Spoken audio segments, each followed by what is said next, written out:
పప్పులుసు తెలుసా మీకు? మరి మా ఊర్లో అయితే పప్పుచారు అంటాం. మరి టేస్టీగా పప్పుచారు ఏ విధంగా తయారు చేయాలని చెప్పేసి వీడియోలోకి వెళ్ళి చూసేద్దాం.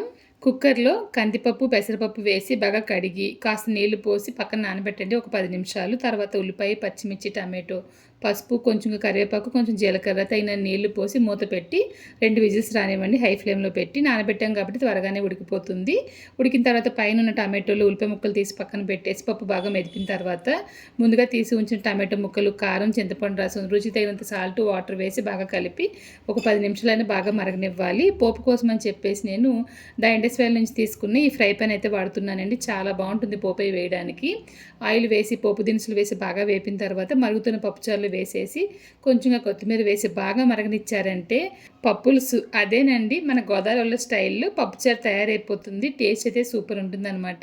మోస్ట్లీ చాలా మందికి రెసిపీ తెలిసే ఉంటుందండి. నా స్టైల్ అయితే చేసి చూపించాను. ఇంకెలా తినాలంటే ఒడియన్ తీసుకుని ఒడియన్లో ఈ కలిపిన రైస్ పెట్టుకుని తింటే టేస్ట్ సూపర్ ఉంటుందన్నమాట. నాకైతే ఇలాగే ఇష్టము. మరి మీ ఊర్లో ఈ రెసిపీని ఏమంటారని చెప్పేసి మర్చిపోకుండా కామెంట్లో చెప్పేయండి.